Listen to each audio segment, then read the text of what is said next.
त्वं शोचितुमर्हसि कर्मण्येवाधिकारस्ते मा फलेषु कदाचन मा कर्मफलहेतुर्भूः मा ते सङ्गोऽस्त्वकर्मणि विहाय कामान्यः सर्वान् पुमांश्चरति निःस्पृहः निर्ममो निरहङ्कारः स शान्तिम् अधिगच्छति।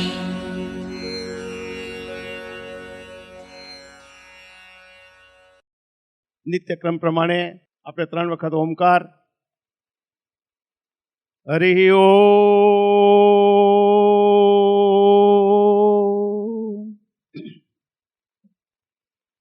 હરિ ઓમ હરિ ઓમ. અને હવે શંખનાદ.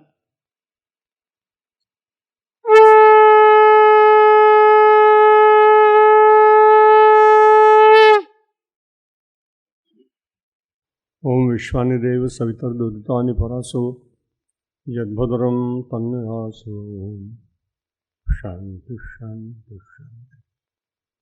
कल्याणानां निधानं कलिमलमथनं पावनं पावनानां पाथेयं जन्ममुक्षौ सपदि परपदप्राप्तये उपस्थितस्य विश्रामस्थानमेकं कविवरवचसां जीवनं सज्जनानां बीजं धर्मधर्मस्य प्रभवतु भवतां भूतये राम. यस्यांघे च विभाति भूधरसुता देवापगामस्तके भाले बालविधुर्गले च गरलं यस्योरसव्याधरात् सोऽयं भूतिविभूषणसुरवर सर्वाधिपः सर्वदा सर्वः सर्वगतः शिवः शशिनिभः श्रीशंकर पातु मां. मूकं करोति वाचालं पंगुं लंघयते गिरिं यत्कृपातमहं वन्दे परमानन्दमाधवं. वसुदेवसुतं देवं कंसचाणूरमर्दनं देवकी परमानन्दं कृष्णं वन्दे जगद्गुरुं. नमो ब्रह्मण्यदेवाय गोब्राह्मणहिताय च जगद्धिताय कृष्णाय गोविन्दाय नमो नमः. नारायणं नमस्कृत्य नरं चैव नरोत्तमं देवीं सरस्वतीं व्यासं ततो जयमुदीरये. परम सम्मान्य योगाचार्य परिव्राजक शुद्धे स्वामी अध्यात्मानंद जी महाराज, सम्माननीय संतगण, इस्कॉन संस्था के स्थानीय अध्यक्ष स्वामी प्रणवदास जी महाराज, उनके सहयोगी स्वामी जी, अनेक ट्रस्टों के अधिकारीगण, मारुति धाम के हरिहर स्वामी महाराज ट्रस्ट के अध्यक्ष श्री डॉक्टर जीतू भाई पटेल और सहयोगी ट्रस्टीगण, बंधुओं और मातृशक्ति. आज मैंने बहुत नाम नहीं लिए क्योंकि कोई छूट जाता है तो उसको ऐसा लगता है कि स्वामी जी की दृष्टि में मैं नहीं हूँ. लेकिन मेरा तो गीता के एक श्लोक का बारंबार चिंतन चलता है. यो मां पश्यति सर्वत्र सर्वं च मयि पश्यति तस्याहं न प्रणश्यामि सच में न प्रणश्यति. जो मां पश्यति सर्वत्र, आप सब में डॉक्टर प्रभुदास पटेल सहित, क्योंकि हमारे वो संयोजक हैं मंच के और बड़े सुयोग्य विद्वान प्राचार्य हैं और एक अच्छे स्कूल के विद्यानगर स्कूल. तो यो मां पश्यति सर्वत्र सर्वम च मयि पश्यति, जो मुझ में सबको देखता है और सब में मुझको देखता है. भगवान ने बड़ी अच्छी बात कही, वो मेरी दृष्टि से ओझल नहीं होता, और मैं उसकी दृष्टि से ओझल नहीं होता हूं। हम सब लोग बड़े भाग्यशाली हैं, मैं अपने को भी उसमें सम्मिलित करता हूं, क्योंकि प्रायः ऐसा कहा जाता है कि कल का भरोसा नहीं, और कल के भरोसा न होने के कारण, और आपने सुना होगा भीमसेन ने राजप्रासाद में घंटनाद किया, क्योंकि उस समय युधिष्ठिर जी ने किसी याचक को कहा था, आज मेरे दान देने का समय पूर्ण हो गया, कल आना। और ये बात सुनने के बाद भीमसेन ने घंटनाद किया। असमय घंटनाद सुनकर उनको दरबार में उपस्थित किया गया। उन्होंने पूछा, तुमने घंटा क्यों बजाया? उसने कहा, बड़ी अच्छी बात है, आपको कम से कम कल तक का भरोसा तो है, आपको कल तक की जानकारी है कि आप रहेंगे, लेकिन हम सब लोग बहुत भाग्यशाली कि हम 2011 में भी थे और 2012 में एक साल के बाद फिर मिल रहा है। वैसे तो बीच में रात्रि थी केवल, लेकिन अगर देखें तो 2011 में हम सब मिले और 2012 में मिल रहे हैं। इस नूतन वर्ष के आंग्ल वर्ष में आप सब लोगों को बहुत बहुत धन्यवाद है। हमारे बड़े ही श्रेष्ठ श्रोता श्री भूपेंद्र सिंह जी चौरासमा जी आए हैं, इनको भी मैं धन्यवाद देता हूँ।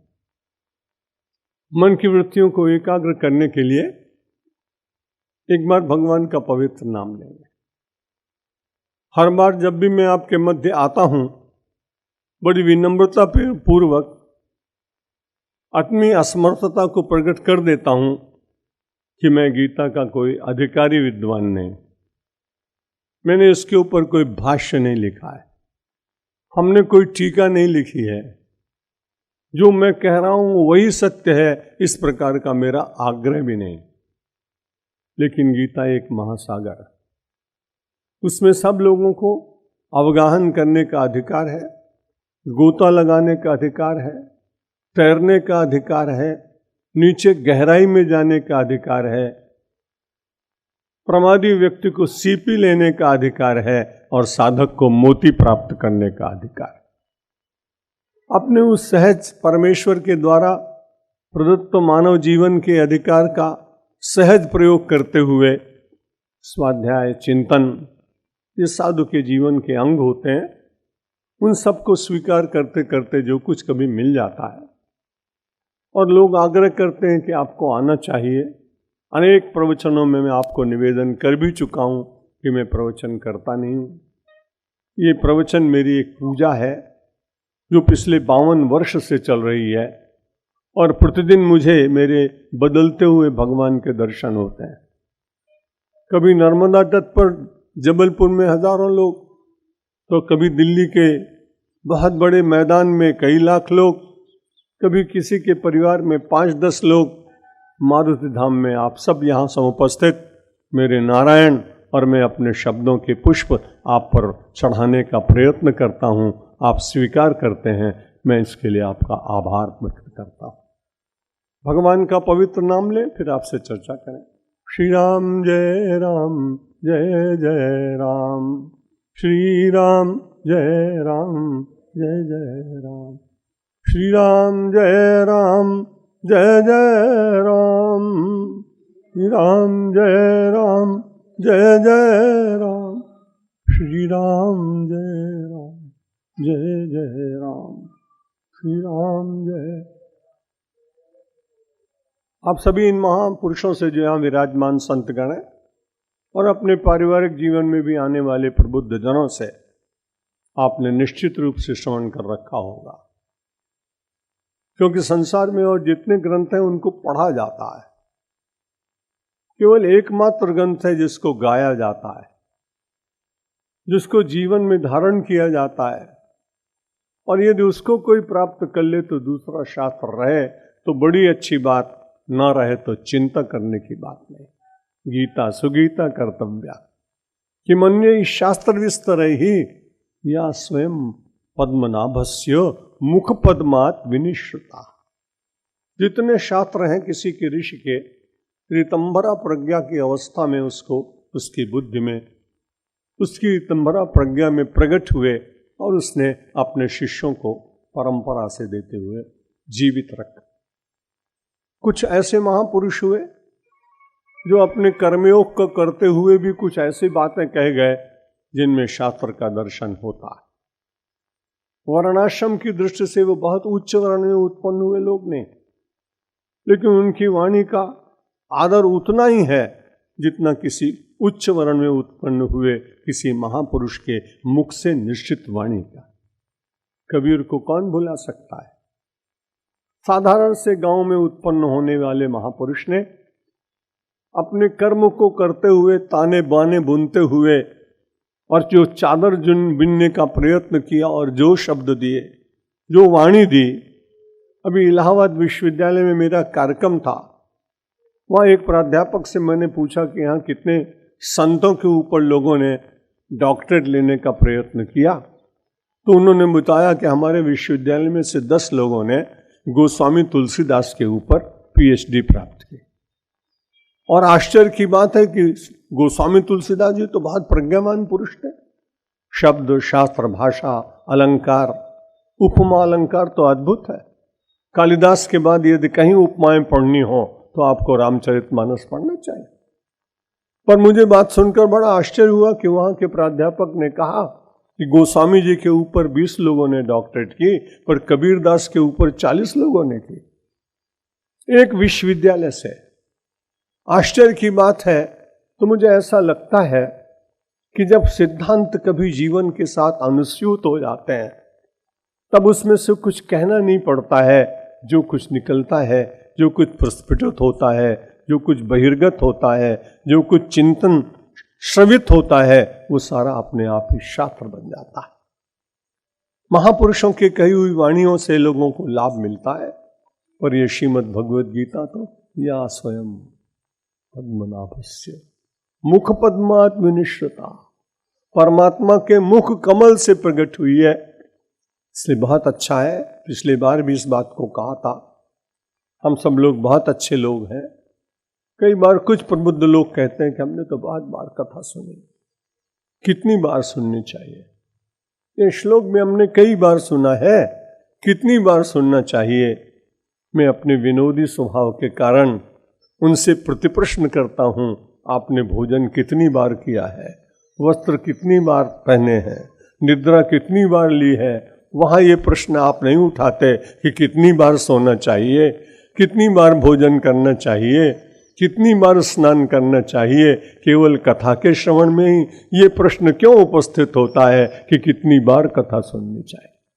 ये तो जितनी बार व्यक्ति सुनेगा, लेकिन उसमें श्रद्धा और प्रेम की आवश्यकता है। तो श्रीमद् भगवद गीता के संबंध में हम आपसे चर्चा कर रहे हैं और इस बार 9वां अध्याय पर कर रहे हैं। मध्य में है वो। कल 9 की महिमा आपको गणित के एक पहाड़े से मैं बता चुका हूं। आदि अंत में एक है, जैसे 9 को अंक आदि और अंत में एक रहते हैं। गोस्वामी तुलसीदास जी कहते हैं राम नाम को अंक है, जैसे 9 को अंक। वो आदि मध्य में एक है, रहुरे जीव निशंक। अपने जीव को समझाते हुए कहते हैं निशंक रहो। भगवान का नाम जो है वो 9 के अंक की भांति है। मैं विचार कर रहा था कि 9वें अध्याय पर आपसे चर्चा कर रहा हूं, और ये 9वां अध्याय मध्य में, जो मध्य में होता है वो बहुत अच्छा होता है। गोस्वामी तुलसीदास जी ने कहा वो दोनों तरफ प्रकाश करता है। राम नाम मणिदीप धर, जी हृदय हरि द्वार, तुलसी भीतर बाहुर हो, चहुंद सिकर है उजार।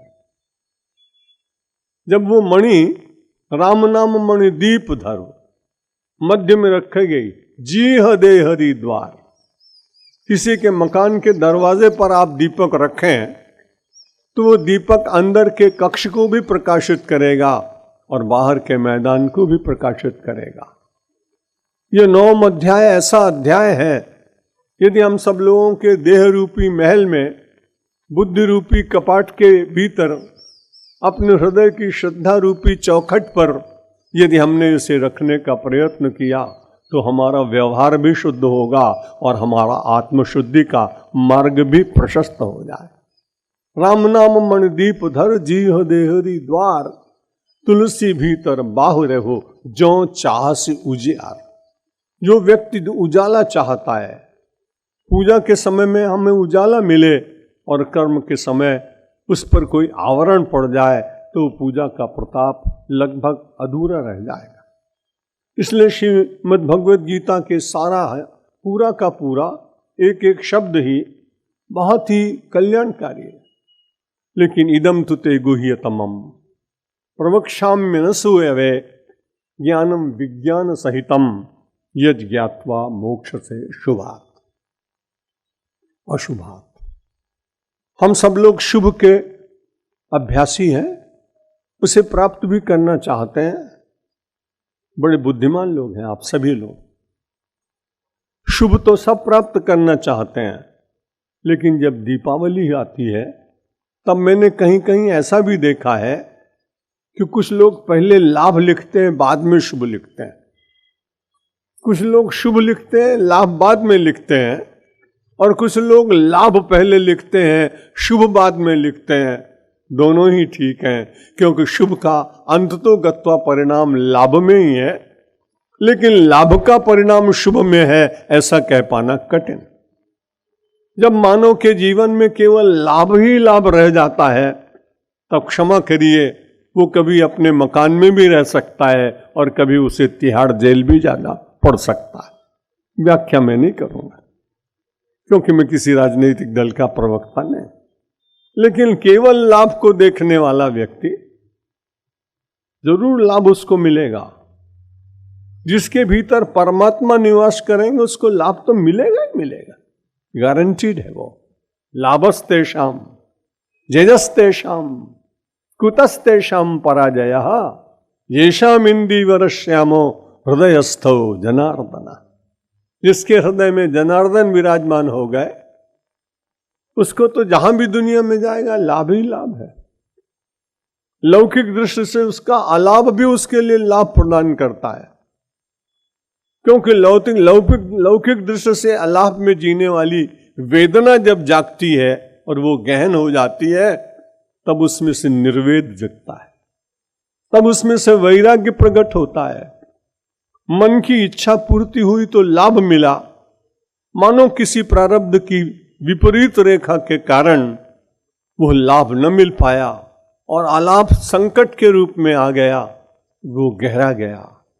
धीरे धीरे उसके साथी उसको छोड़ते चले गए, जब लौकिक आधार टूटते गए, आश्रय हिल गया, अंधकार छा गया, मार्ग दिखाई नहीं पड़ रहा है, ऐसे कठिन समय में उसके भीतर से एक निर्वेद जागता है, एक वैराग्य जागता है। वो वैराग्य किसी को तुलसी बना देता है।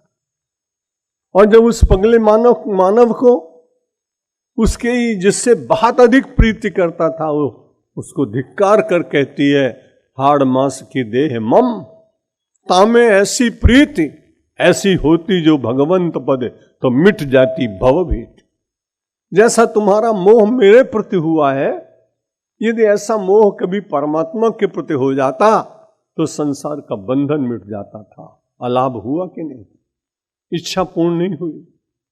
बड़ी कामना पूर्वक गया हुआ व्यक्ति बड़ी निराशा के गहरे गर्त में गिरकर कभी कभी जीवन का मार्ग प्राप्त कर लेता है। श्रीमद् भगवद गीता में भगवान कहते हैं, अभी तक जो कुछ मैंने कहा वो भी बहुत अच्छा था, लेकिन अर्जुन तुम मेरे बड़े प्रिय व्यक्ति हो, मेरे अंत्यवासी हो, तुम्हारे जैसा कोई दुनिया में हुआ ही नहीं जिसने मुझे आज्ञा दी हो। कल मैं बता चुका हूं, युद्ध के मैदान में जिस तरह से वो बोल रहा है अर्जुन, ठीक उसी प्रकार से बोल रहा है जैसे आप अपने घर के नौकर के नाम लेते हैं। उसने कहा, सेनयोर उभयोर मध्य रथम स्थापय। हे अच्युत, सुन रहे हो कि नहीं? दोनों सेनाओं के बीच में मेरा रथ खड़ा करो। भगवान ने कहा, स्वीकार किया है ना, जो कहोगे सरकार मानूंगा मैं। और भगवान वहां ले गए। 8वें अध्याय तक बड़े सुंदर वर्णन हुए। पिछले 2-3 वर्ष में मैं अलग अलग अध्यायों पर अपनी किंचित बुद्धि के द्वारा परमेश्वर कृपा से प्राप्त वाणी के पुष्प आपको समर्पित करता रहा हूं। आज भगवान कह रहे हैं इदम तुते गुह्यतमम्। आज मैं तुम्हें बड़ी गुप्त बात बताऊंगा और प्रवक्ष्यामि, लेकिन क्यों कहूंगा? अनुसूयवे, दूसरे के गुणों को देखकर उनकी प्रशंसा करने का तेरे मन में विचार जाता है। जो दूसरे के गुणों को देखकर उसमें अवगुण ढूंढने का प्रयत्न करते हैं, वे निश्चित रूप से असूया दोष से पीड़ित होते हैं। इसलिए तुम्हारे भीतर असूया का दोष नहीं है। गुणेषु दोष आविष्करणे अनुसूया। व्याख्याकारों ने इसकी व्याख्या की, गुणेषु दोष आविष्करणे, गुण के भीतर भी दोष देखने का प्रयत्न करे, ये दोष है असूया नाम से। लेकिन कभी भी अर्जुन ही ऐसा सत्पुरुष था जिसने कभी भी दुर्योधन को दुर्योधन नहीं कहा था। इतिहासकार ऐसा कहते हैं कि बाकी लोग दुर्योधन को दुर्योधन कहते थे, पर अर्जुन और युधिष्ठिर जब भी उनको मिलते तब वो उनको सुयोधन कहते थे। ये असूया दोष का संपूर्ण जीवन में कहीं स्पर्श नहीं कर गया, इस प्रकार के व्यक्तित्व है। भगवान श्री कृष्ण ने कहा आज मैं तुमको कहूंगा। संस्कृत के जानने वाले विद्वान जानते हैं वक्ष्यामि का अर्थ होता है मैं कहता हूं और कहूंगा। लेकिन जब कोई विशेष बात कहनी हो तो प्रवक्ष्यामि, उसके साथ में उपसर्ग लगाते हैं, और जब उपसर्ग लग जाता है तब उसमें कोई विशेष बात है ऐसा मानना पड़ता है। आज भगवान बहुत प्रसन्न है। अर्जुन से कहा, अर्जुन इदम तुते गुह्यतमम्, ये बड़ा गुप्त है, और जो गुप्त रहस्य होता है कोई जल्दी बताता नहीं।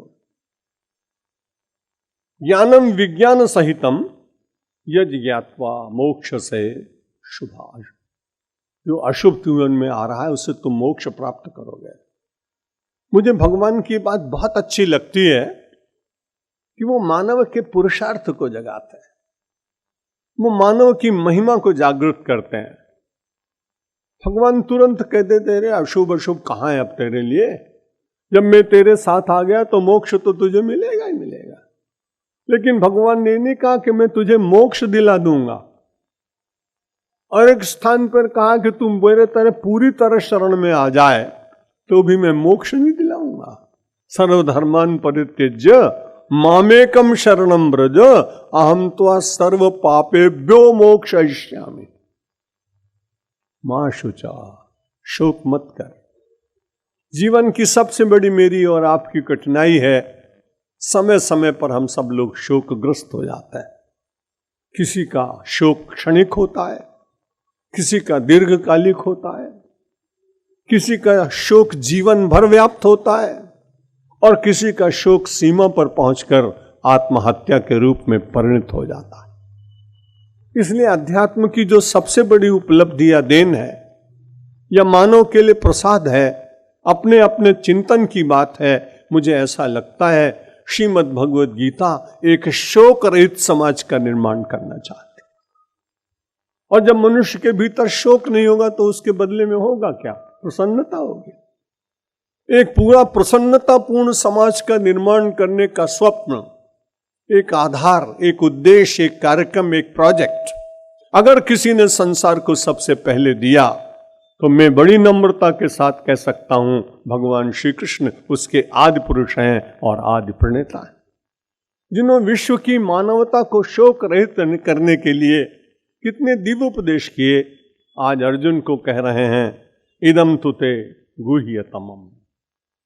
आज मैं तुमको बहुत गुप्त बात बताऊंगा, प्रवक्ष्यामि, और खाली इतना नहीं बताऊंगा, ज्ञान तो दूंगा तुमको, लेकिन ज्ञानम विज्ञान सहितम, ज्ञान और विज्ञान के सहित में तुम्हें कोई गुप्त बात बताऊंगा, और जिसको जानने के बाद तुम अशुभ से सदा के लिए छुटकारा प्राप्त कर लोगे।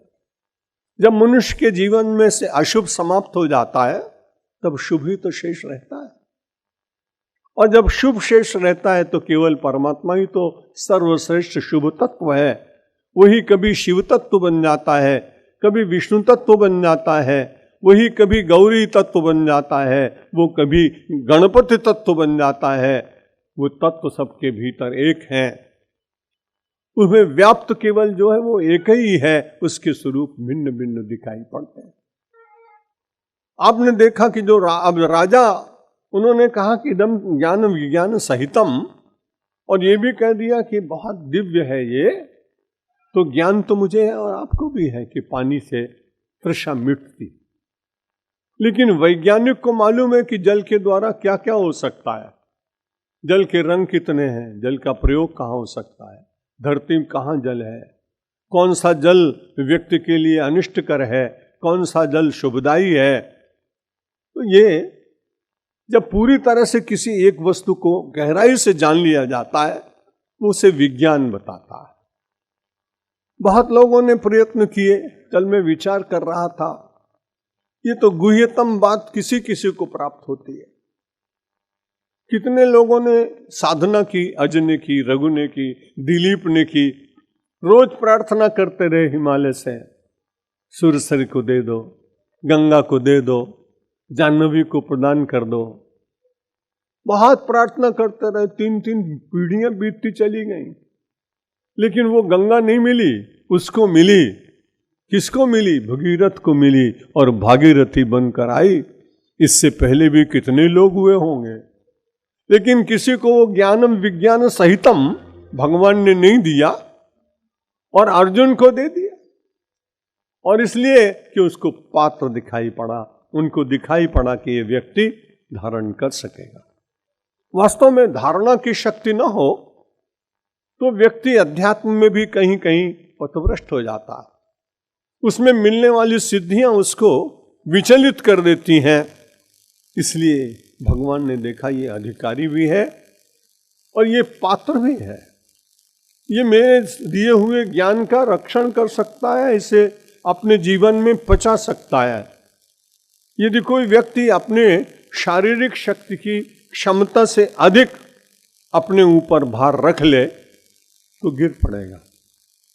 हम और आप उतना सामान नहीं उठा सकते जितना कालपुर स्टेशन पर खड़ा हुआ कुली उठाता है।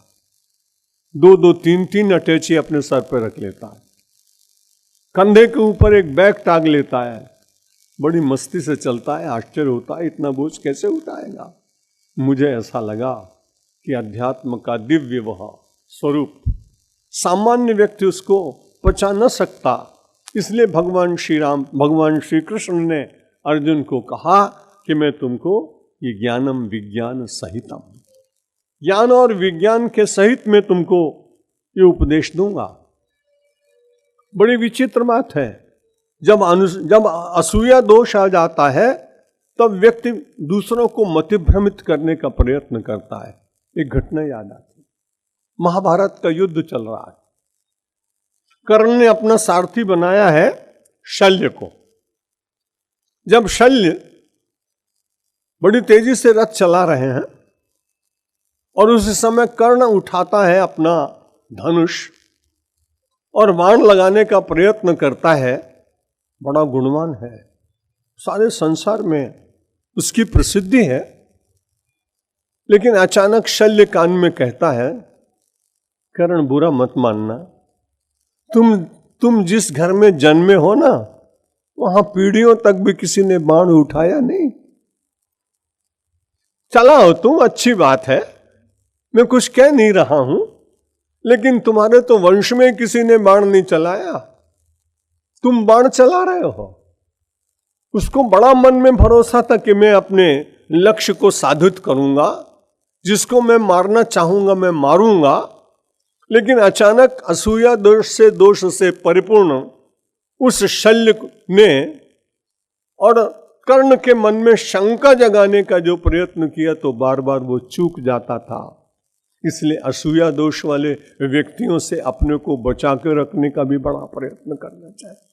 वो स्वयं तो दोष देखते ही किसी के होंगे, लेकिन जब वो वर्णन करने लगते हैं तब उनको बहुत आनंद आता है। और यदि लौकिक दृष्टि से कहूं तो उनको दूसरे के दोषों का वर्णन करने में उतना ही आनंद आता है जितना किसी बंगाल के व्यक्ति को रसगुल्ला खाने में आता।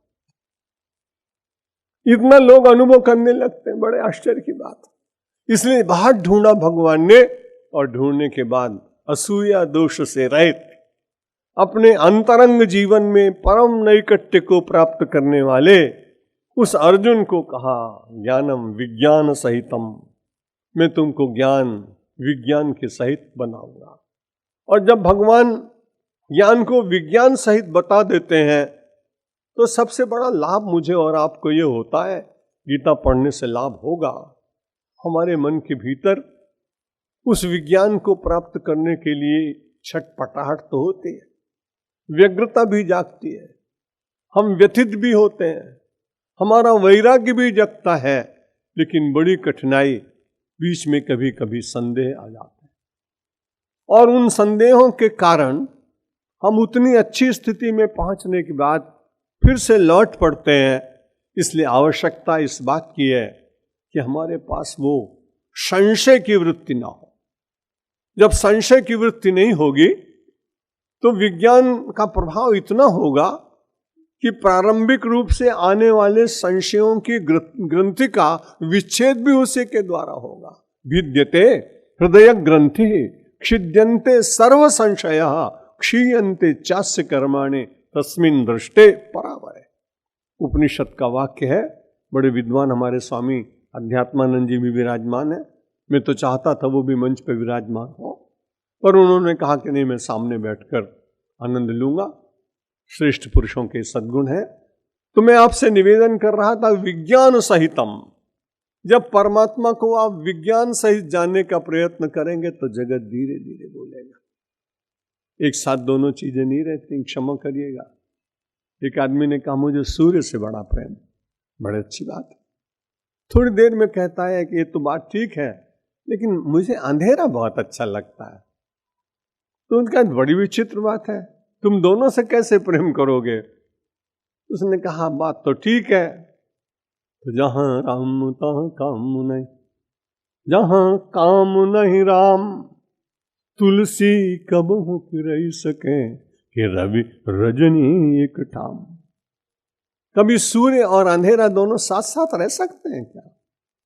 इसलिए निश्चित रूप से यदि परमात्मा को विज्ञान सहित जानने की इच्छा जग गई और परमेश्वर ने स्वयं कृपा करके ही देने का प्रयत्न कर दिया, अनुग्रह कर दिया, तो उसके बाद तो व्यक्ति को अशुभ से मुड़ने का प्रयत्न करना ही नहीं पड़ता।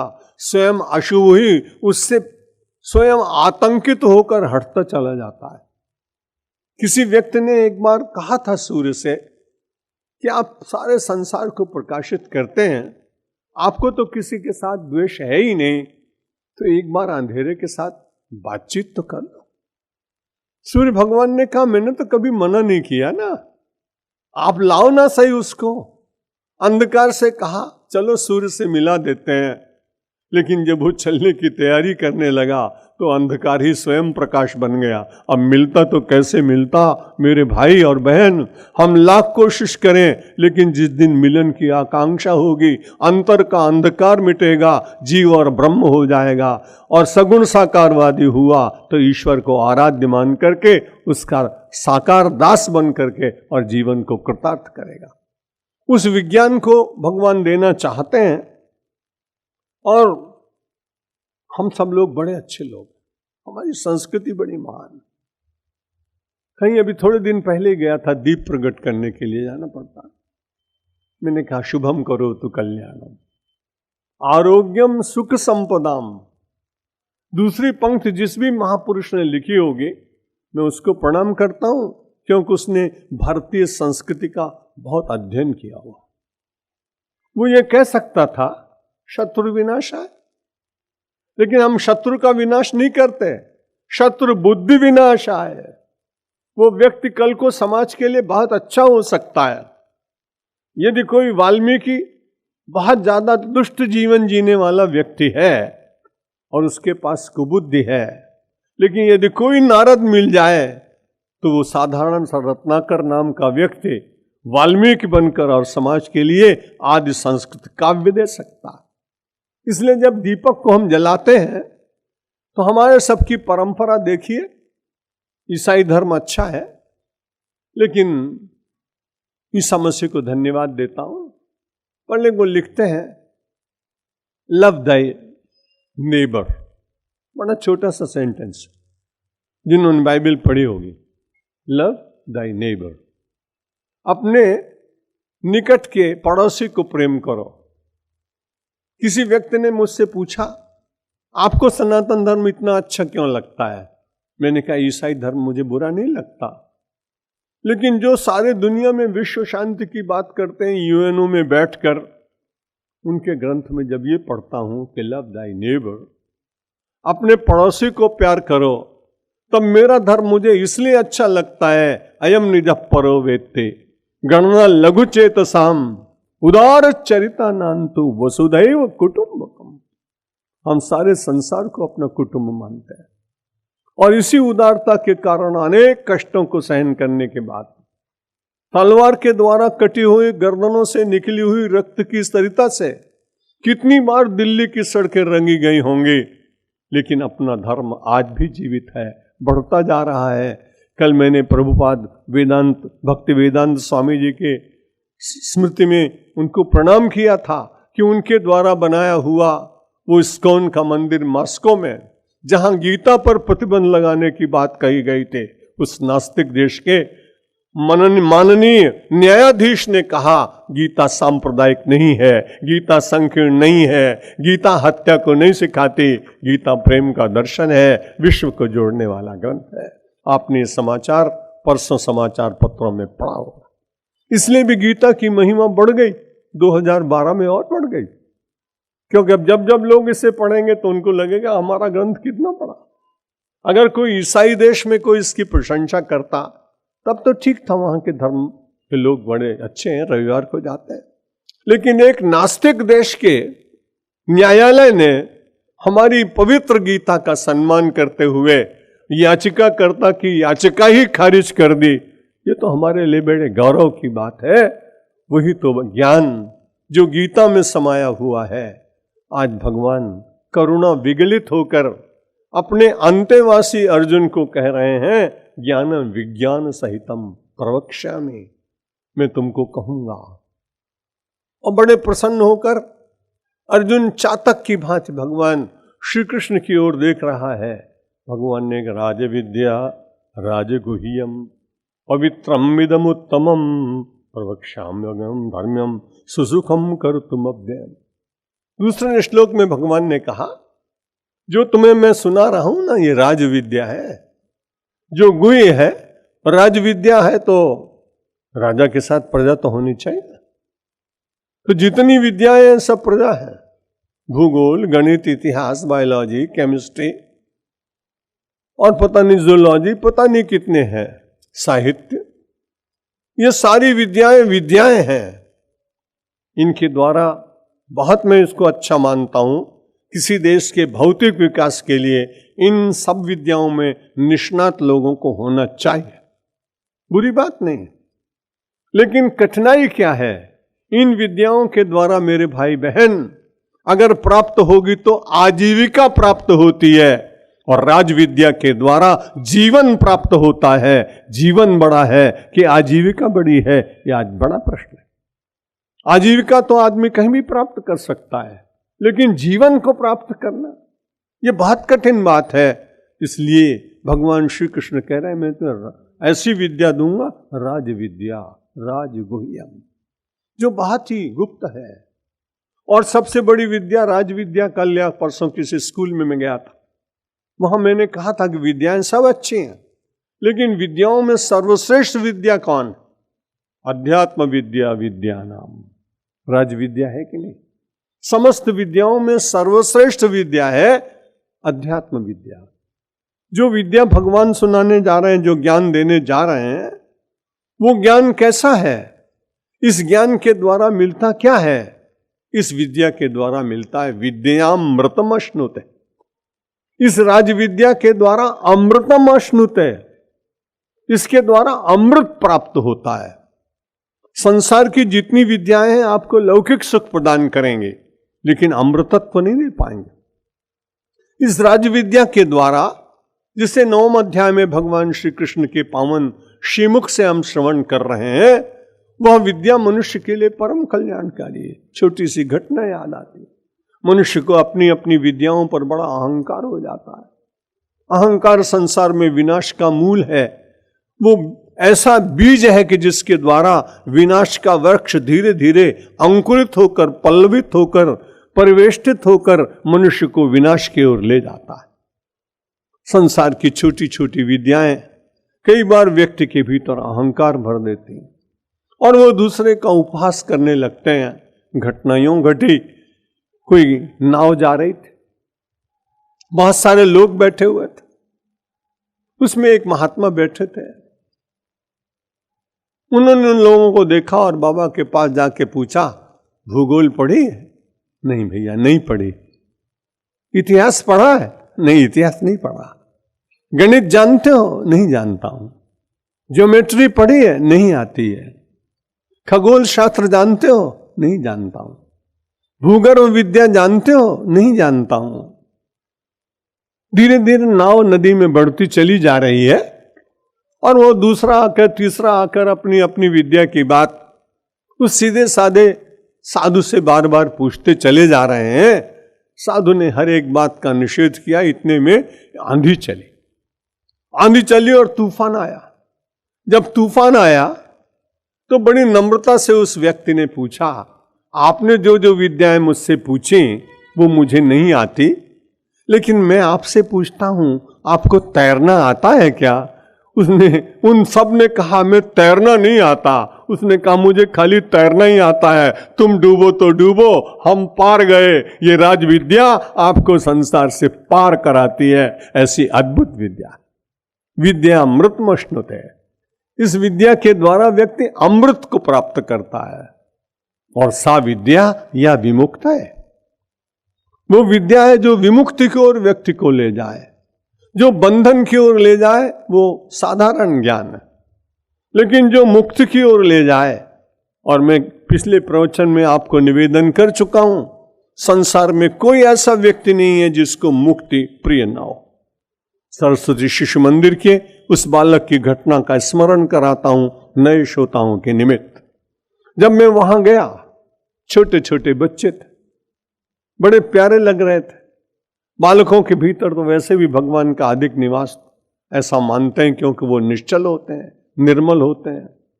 उनके भीतर दोष वो नहीं होते जो बड़े उम्र में आ जाते हैं।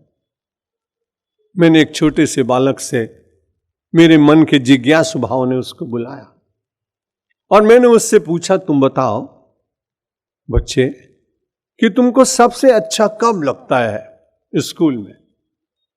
मैं हरदम अपने भीतर के विद्यार्थी को जागृत रखता हूं कुछ जानने के लिए।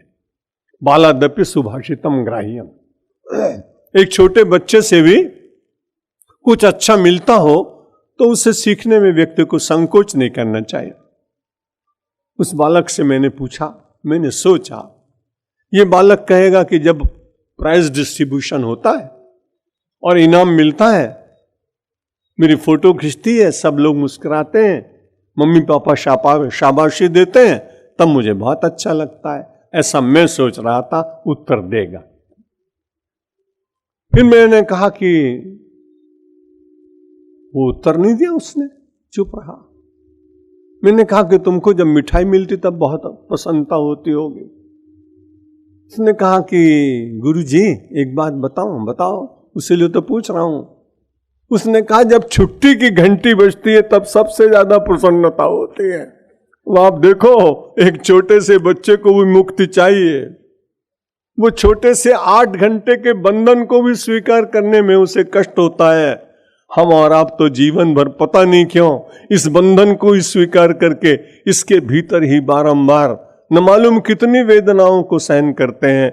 जगत छोड़ने की आवश्यकता नहीं, जगत से उत्पन्न होने वाले राग और आसक्ति से परित्यक्त जीवन व्यतीत करने के लिए राजविद्या, राजगुह्यम, ये बहुत ही पवित्र विद्या है, जहां से व्यक्ति को तैरने की कला मिलती है, भवसागर से उबरने की कला मिलती है, जहां से भगवान की करुणा का वरद हस्त प्राप्त होता है। इसलिए सब विद्याओं में सर्वश्रेष्ठ इस विद्या को माना। प्रत्यक्षा भगमम धर्मम, ये प्रत्यक्ष है, धर्म को दिलाने वाली। और सुसुखम कर तुम, सुख में एक बार तो सु है ही, इसके साथ एक और विशेषण लगा दिया, सुसुखम। ये जो राजविद्या का उपदेश होगा ना, भगवान कहते हैं ये करने में बहुत सरल है। और सबसे बड़ी बात यह है अव्ययम। ये जो राजविद्या के प्राप्त होने वाला सुख है वो प्रत्यक्ष है, और उसके साथ में मिल जाने के बाद में दुनिया के जितने सुख होते हैं वो अब सब छूटते हैं, क्योंकि जितने सुख हैं उनके पीछे कहीं न कहीं कोई भय लगा हुआ है। भोगे रोग भयम, कुले च्युति भयम, वित्ते नपालात भयम, वाद शास्त्रे वाद भयम, गुणे खल भयम, रूपे जराया भयम, सर्वम वस्तु भयान्वितम भुवि नृणाम वैराग्यमेवा भयम। संसार में जो कुछ मिल रहा है वो कहीं ना कहीं उसके पीछे भय बैठा हुआ है, लेकिन निर्भय जो होता है वो अध्यात्म का है। जहां सिकंदर भी आकर के और वृक्ष के नीचे बैठे हुए परमहंस को और कहता है, मैंने सुना है कि हिंदुस्तान में बड़े ज्ञानी लोग होते हैं, मेरे फकीर ने, सूफी ने मुझे कहा, और मुझे कहा तो कहा एक कोई ब्रह्मज्ञानी को भी पकड़ के लाना साथ। मैंने सुना है वहां बड़े मस्त लोग होते हैं, अगर जाना तो वहां से गंगा जल का एक पात्र भी लाना, सुना है कि गंगा जल वहां बड़ा पवित्र होता है। उसने कहा जाना तो कभी वहां से कोई मुरली भी लेके आना, बजाकर मैं भी देखूंगा कि स्वर कैसा है मस्ताना। उसके फकीर गुरु ने कहा था ये वस्तुएं लाना। योगानुयोग मार्ग में वृक्ष के नीचे एक कौपीनवंत संत, अपने जीवन में ही आनंद का अनुभव करने वाला, आत्मरस से तृप्त जीवन व्यतीत करने वाला, आत्मगंगा में स्नान करने वाला श्रेष्ठ परमहंस, और अपनी भुजाओं की तकिया लगाकर मजे से बैठा था। उसने कहा लोग तुम्हारे पास बहुत आते हैं और तुम बड़े आनंद से रहते हो, फिर चले जाते हैं। साधु को पता नहीं कि ये सिकंदर है। उसने कहा देखो सामने से जरा हट जाओ, शीत ऋतु है, सामने सूर्य की किरणें आ रही हैं, मैं उनसे अपने जीवन को उष्णता प्रदान करने का प्रयत्न कर रहा हूं और तुम बीच में आके खड़े हो गए, मेरे सूर्य की रश्मियां भी तुम रोक रहे हो। किसी ने कहा आपको मालूम नहीं, ये तो बहुत बड़ा प्रसिद्ध अलेक्जेंडर द ग्रेट, ये सिकंदर है। उसने कहा रे इतना बड़ा ग्रेट होकर भी, बड़ा होकर भी एक फकीर के आने वाली सूर्य की किरणों को रोक रहा है। देता तो कुछ है नहीं, बल्कि जो मिल रहा है उसमें भी व्यवधान डाल रहा है। ये कैसा बादशाह! ये निर्भयता मनुष्य को कहां से आई? जब उसने राज विद्या राजगुह्यम पवित्रमिदमुत्तमम, उस पवित्र राज्य विद्या को उस महापुरुष ने अपने जीवन में आत्मसात करने का प्रयत्न किया। प्रत्यक्षा भगमम धर्मम, उससे सारे प्रत्यक्ष जितने धर्म के तत्व हैं वो स्वयं अपने उसके भीतर उजागर हो जाते हैं। और भगवान से अर्जुन ने पूछा कि महाराज बहुत कठिनाई होगी, जिस धर्म का आप वर्णन करेंगे, जो मार्ग मुझे बताएंगे, वो तो बड़ा कठिन होगा ना। भगवान ने कहा ना सुसुखम, बड़े सरलता से आप वहां उसका पालन कर सकेंगे। कर तुम, उसके करने में कोई कठिनाई नहीं होगी। दुनिया की जितनी वस्तुएं मिलती हैं उनमें व्यय होता है, उनमें क्षरण होता है, उनमें परिवर्तन होता है, उनमें विनाश होता है, उनमें रूपांतर होता है। लेकिन यह राजविद्या राजगुह्यम जो ज्ञान है, ये तो सुख देने वाला और सुख पूर्वक सरलता से अभ्यास किया जा सकता है। और जब ये सिद्ध हो जाए तो ये अव्यय है, इसको कोई छीन नहीं सकता। परमात्मा हम सब लोगों को जगत में रहते हुए एक ऐसा कोष देना चाहते हैं जिसका कभी क्षरण नहीं होता, जिसको कोई छीन नहीं सकता, उस अव्यय धन को प्राप्त करने के लिए ये राजविद्या, राजगुह्यम पवित्रमिदमुत्तमम, इस उत्तम राजविद्या को प्राप्त कराने का दिव्य अवसर परमात्मा श्री कृष्ण ने हम सब मानवों को दिया। न मानुषात श्रेष्ठतरम ही किंचित, संसार में मनुष्य से बढ़कर कुछ नहीं, और वो मनुष्य जीवन हमें और आपको प्राप्त हुआ।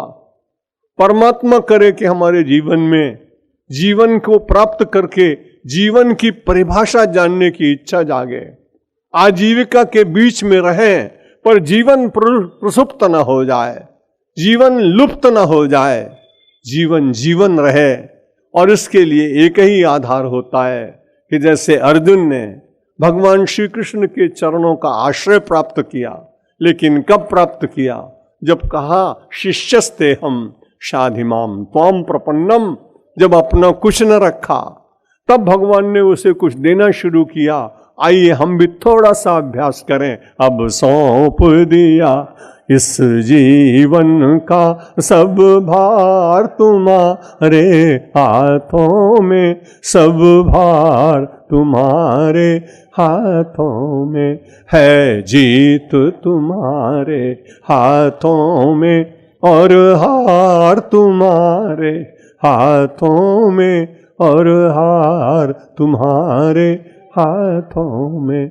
मेरा निश्चय बस एक यही, एक बार तुम्हें पा जाऊं मैं, एक बार तुम्हें पा जाऊं मैं, अर्पण कर दूं दुनिया भर का सब प्यार तुम्हारे हाथों में, सब प्यार तुम्हारे हाथों में। जो जग में रहूं तो ऐसे रहूं जो जल में कमल का फूल रहे, जो जल में कमल का फूल रहे।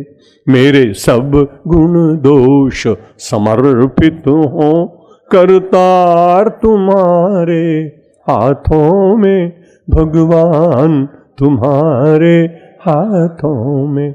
यदि मानव का मुझे जन्म मिले तो तव चरणों का पुजारी बनूं, तो तव चरणों का पुजारी बनूं। इस पूजक की एक एक रग का होतार तुम्हारे हाथों में, होतार तुम्हारे हाथों में। जब जब संसार का कैदी बनूं, निष्काम भाव से कर्म करूं, निष्काम भाव से कर्म करूं। फिर अंत समय में प्राण तजूं, निराकार तुम्हारे हाथों में, साकार तुम्हारे हाथों में। मुझ में तुझ में बस भेद यही, मैं नर हूँ तुम नारायण हो, मैं नर हूँ तुम नारायण हो। मैं हूँ संसार के हाथों में, संसार तुम्हारे हाथों में, संसार तुम्हारे हाथों में। अब सौंप दिया इस जीवन का सब भार तुम्हारे हाथों में, सब भार तुम्हारे हाथों में है। जीत तुम्हारे हाथों में और हार तुम्हारे हाथों में, और हार तुम्हारे हाथों में। शंकर भगवान की, रामचंद्र भगवान की, कृष्णचंद्र भगवान की, जगदम्बे माता की, गायत्री माता की, पवन सुत हनुमान की, सब संतों की, गंगा मैया की, नर्मदा माता की, नमः पार्वती पतये हर हर महादेव। 5 मिनट आपको और बिठा रहा हूं। मेरे बहुत सारे श्रोताओं ने मुझको आग्रह किया। इन दिनों में अनूप जलोटा के साथ मेरी मैत्री हो गई 2-3 वर्ष। तो जब भी वो मुझे कभी मिलते हैं तो मुझे आग्रह करते कि आपने कविताएं तो बहुत लिखी, गज़ल लिखिए। अभी जब मैं लंदन के प्रवास में था तो मुझे आग्रह किया फिर से उन्होंने एयरपोर्ट से। आज जिन लोगों ने मुझे सुना उन लोगों ने कहा कि आज नूतन वर्ष है, रविवार का दिन है, सबके लिए शुभकामना दे दीजिए और अपनी नई गज़ल सुना दीजिए। तो मैं आपको सुना देता हूँ। मैंने बुलाया तो बहुत, मैंने बुलाया तो बहुत, तुमसे ही आया न गया। मैंने बुलाया तो बहुत ईश्वर को, तुमसे ही आया न गया। फासला इतना था कि तुमसे मिटाया न गया। इच्छाएं चाहता हूं कि मिट जाएं, क्या करें चाह नहीं मिटती कि तुम्हारे बंदे हैं। क्या करें अध्यात्मानंद जी महाराज, क्या करें चाह नहीं मिटती कि तुम्हारे बंदे हैं। मिलने देते ही नहीं दुनिया के ये धंधे। गांठ जो पड़ी थी जीव और ब्रह्म की, गांठ जो पड़ी थी उसको मिटाया न गया। मैंने बुलाया तो बहुत, तुमसे ही आया न गया। फासला इतना था कि तुमसे मिटाया न गया। कितने जन्म बीत गए पीर ना पहुंच पाई। हे भगवान, मेरी पीड़ा तुम तक नहीं पहुंची। कितने जन्म बीत गए पीर ना पहुंच पाई। वंदना गीत पाठ सब हुए धराशायी। मेरी आवाज का दर्द तुम्हें सुनाया न गया। मैंने बुलाया तो बहुत, तुमसे ही आया न गया। फासला इतना था कि तुमसे मिटाया न गया। काम क्रोध लोभ मोह के बंधन में जीव तड़पता ही रहा। दुख सुख रोग भोग सब यहाँ सहता ही रहा। अब भूल अपनी हुई कि मीरा बाई का दर्द मुझसे जगाया न गया। मीरा बाई का दर्द मुझसे जगाया न गया। मैंने बुलाया तो बहुत, तुमसे ही आया न गया। फासला इतना था कि तुमसे मिटाया न गया। भागते भागते ही रहे दुनिया नापी सारी। उसी दौड़ में अहमदाबाद भी आ गया ना। भागते भागते ही रहे दुनिया भी नापी सारी। सोचते ही रहे मिलने की आएगी बारी। सोचते ही रहे कि मिलने की आएगी बारी। पूछता राह रहा मंजिल से मिलाया न गया। मैंने बुलाया तो बहुत, तुमसे ही आया न गया। फासला इतना था कि तुमसे मिटाया न गया। अब भगवान से कहा, अब मैं तुमको पुकारूंगा नहीं, क्योंकि तुमने जो मुझे दिया था मैं देख नहीं पाया। सांस का भरोसा क्या कल आएगी या ना आएगी। सांस का भरोसा क्या आएगी या ना आएगी। मौन वाणी भी कैसे गजल गाएगी। मौन वाणी भी कैसे गीत गाएगी। आपने बहुत कुछ दिया, आज देख रहा हूं। ये क्या कम था कि मैं तेरी माया से नचाया न गया। ये क्या कम था कि मैं तेरी माया से नचाया न गया, मैंने बुलाया तो बहुत तुमसे ही आया न गया, फासला इतना था कि तुमसे मिटाया न गया। कैंसर कल फिर 5:30 से 6:30 घड़ियाल का बहुत पाबंद हूँ। इंग्लैंड में तो लोग, my listeners, they accurate their watches with my watch. आप आएंगे समय से और समय से आपको अवकाश मिलेगा। हरिहर गौशाला ट्रस्ट के सभी माननीय ट्रस्टी बड़े अच्छे हैं कि उन्होंने केवल प्रवचन का प्रबंध नहीं किया, भजन के साथ भोजन का भी प्रबंध किया है। इसलिए आप अपने भजन हो गया, अब भोजन करिए, प्रसाद लीजिए। प्रसाद मानकर ग्रहण करेंगे, बुद्धि शुद्ध होगी। भोजन मान के करेंगे तो खाली साधारण सुख मिलेगा। सुख से आनंद की यात्रा के लिए आप आते हैं। परमेश्वर से मेरी प्रार्थना है, हम सुख में रहते हुए सुख को सत्य न माने, ईश्वर की छाया में अनंत आनंद और अव्यय सुख को प्राप्त करने का यत्न करें। 9 वर्ष की आपको बहुत बहुत शुभकामना। वहीं से प्रणाम करें, कोई चरण स्पर्श नहीं करेगा। आपके भीतर विराजमान परमेश्वर को मैं प्रणाम करता हूँ, विराम लेता हूँ। धन्यवाद।